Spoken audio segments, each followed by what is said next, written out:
एक लड़का था। वो एक लड़की से बहुत प्यार करता था।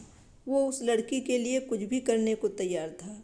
लेकिन दिक्कत ये थी कि लड़का बहुत गरीब घर से था, जबकि लड़की बहुत अमीर थी। और दूसरी दिक्कत ये थी कि लड़का अलग कास्ट का था, जिस वजह से दोनों के प्यार में बहुत कठिनाई आ रही थी। वो लड़का उस लड़की से अक्सर पूछता, क्या तुम मुझसे शादी करोगी? लड़की जवाब देती, मैं तुमसे ही शादी करना चाहती हूँ, पर मेरे घर वाले इस शादी के लिए कभी राजी नहीं होंगे और मैं भाग कर शादी बिल्कुल भी नहीं करूँगी। यह समाज बहुत बुरा है, हमें जीने नहीं देगा और रोज़ रोज़ हमें नए नए ताने देगा, जो कि हमसे सहन नहीं होगा।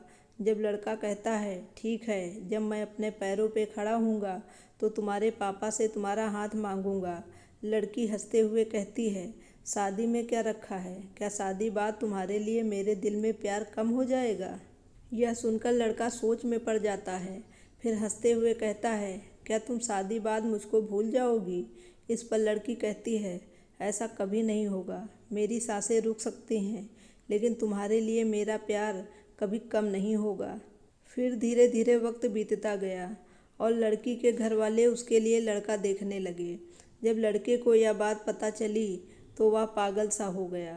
जिससे वह बहुत प्यार करता था, उस लड़की के लिए अपने दिल में नफरत भर लिया। वह लड़का जानबूझकर ऐसा करता था जिससे वह लड़की उससे नफरत करने लगे, और ठीक वैसा ही हुआ जैसा वो लड़का चाहता था। उस लड़के ने ऐसा किया कि उस लड़की के दिल में नफरत भर गई और लड़की उससे नफरत करने लगी। उस लड़की की शादी किसी और से तय कर दी गई और वह अंदर ही अंदर बहुत दुखी था। जिस दिन उस लड़की की शादी थी, उसी दिन उस लड़के ने उसकी छोटी बहन को कॉल किया और कहा, मैं जो भी कहूँगा तुम उसको फ़ोन में रिकॉर्ड कर लेना और जब तुम्हारी बड़ी बहन आए तो उसे यह रिकॉर्डिंग सुना देना। उस लड़की की शादी हो गई और वह शादी के 1 महीने बाद अपने मैके आ गई। उसकी बहन कहती है, दीदी आपको कुछ सुनाना है। वो लड़की हंसकर कहती है, क्या है, जल्दी सुनाओ। जैसे ही वो उस लड़के की रिकॉर्डिंग चालू करती है, उसमें से रोने की आवाज़ आती है। वो अपनी बहन से कहती है, ये आवाज़ तो हर्ष की लग रही है ना?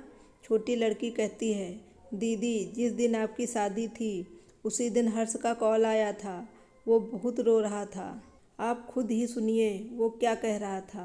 फ़ोन की रिकॉर्डिंग चलने पे हर्ष रो रो कर कह रहा था, सीता मैं तुमसे बहुत प्यार करता हूँ और मैं जीते जी तुम्हारी शादी किसी और के साथ होने नहीं दे सकता। मैं तुमसे बहुत प्यार करता हूँ और मैं चाहता हूँ कि तुम अपनी ज़िंदगी में आगे बढ़ो और जहाँ भी रहो हमेशा खुश रहो।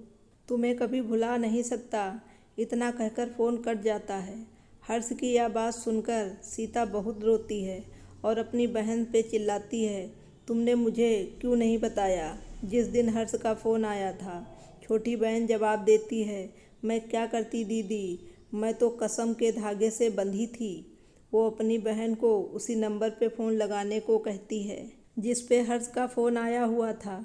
छोटी बहन पूछती है, क्यों दीदी? वो अपनी बहन को ज़ोर से डांट देती है।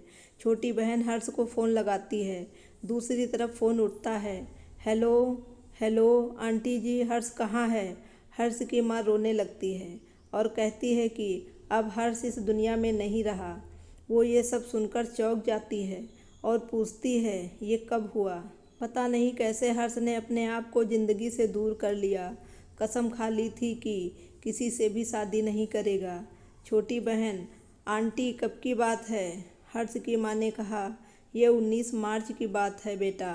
यह सब सुनकर वो लड़की फ़ोन काट देती है। वो सारी बात अपनी बड़ी बहन को बता देती है और सीता कहती है, मैंने हर्ष की बातों पे भरोसा क्यों नहीं किया? मेरा हर्ष आज मुझसे दूर नहीं होता। अगर मैं उसकी बातों पे भरोसा कर लेती तो